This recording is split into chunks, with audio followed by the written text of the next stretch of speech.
Hello mga kananay! Welcome na naman sa panibagong araw bilang isang nanay ni Bilog. So ayan guys, kung napapansin ninyo, napaka-haggard ko dyan. At dahil late na kaming gumising, dahil namuyat na naman si Bilog. So ayan, kung napapansin nyo dyan, kakatapos ko lang din siyang pinadede. Tapos pinaburp ko na din siya. At biglang dumating dyan si Ate Cake niya. So, kung napapansin nyo, naguhuntangan na naman sila. Aba naman, naguhuntangan na naman ng dalawang bata na yan. So, ayun nga, sinusubukan namin dyan yung dalawang kamay niya na ina-up namin kung iaangat niya yung likod niya. Kasi 'di ba, yung mga bata kapag inaangat mo yung dalawang kamay, inangat nila yung likod nila, ibig sabihin nagpapabuhat na sila dyan. Nakakatuwa lang kasi magto 2 months pa lang siya pero napopractice na siya. Pero syempre nag-iingat pa rin kami. So ayan na, pinapaliguan na siya ni Ate Raquel dyan. So kung napapansin nyo, sobrang iyak niya dyan.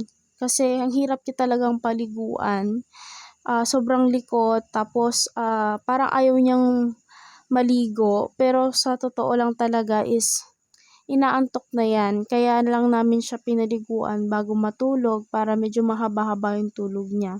Kasi kapag mamaya siya paliguan, pagkatapos niya matulog, mayat-mayat gising talaga siya. Kasi ilang araw na siyang hindi naliligo, mga 4 na araw na. Kasi nga dahil sa panahon, tag-ulan, malamig.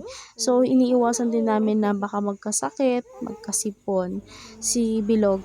So, ayun, pagkatapos niyang paliguan, kinuha ko na siya. Pinadede ko na siya dyan, tapos pinapatulog ko na din.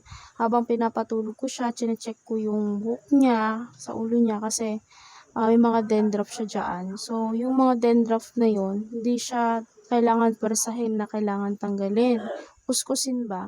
So, kailangan is, kung kaya ng baby oil, dahan-dahanin, ganun na lang siguro yung ginagawa ko.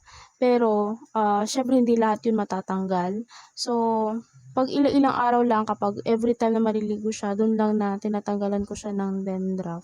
So, yun nga, habang pinapatulog ko na din siya dyan is, nagkukwentuhan na rin kami nila nanay, ni Raquel, tsaka yung binan ko lalaki. Kasi, si tatay, may mga bisita siya ng mga senior citizen na pumupunta, at yung isang senior citizen sabi meron daw bagong panganak din daw sa kanila. At kwento ko na lang din sa inyo bakit may mga senior citizen na pumupunta dyan.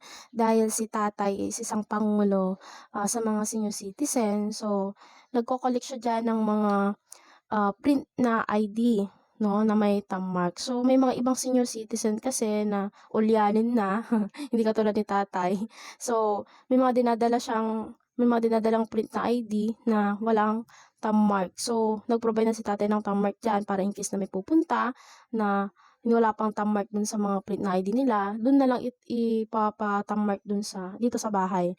Siyempre, kailangan naman maging gwapo ang ating mahal na Pangulo. So, ayan na ba naman? Kailangan maging gwapo ang ating mahal na Pangulo. So, siyempre, nagpagupit si tatay dyan. So, habang nagpapagupit siya dyan, nagtanong ako dun sa manggugupit kung pwede bang magpagupit ang babae. Ang sagot, pwede naman. Basta, ganun din daw nagupit. Sabi ko, ay, wag na lang. Sabi kong ganun. Siyempre, pag ako magpapagupit na ganun kaiksi. Baka mapagkamala naman akong lalaki niyan. So, ayun guys, tulog na si Bilog dyan. So, habang tulog siya, minadali ko na rin ilaba yung mga damit niya. So, hanggang dito na lang mga kananay. Salamat!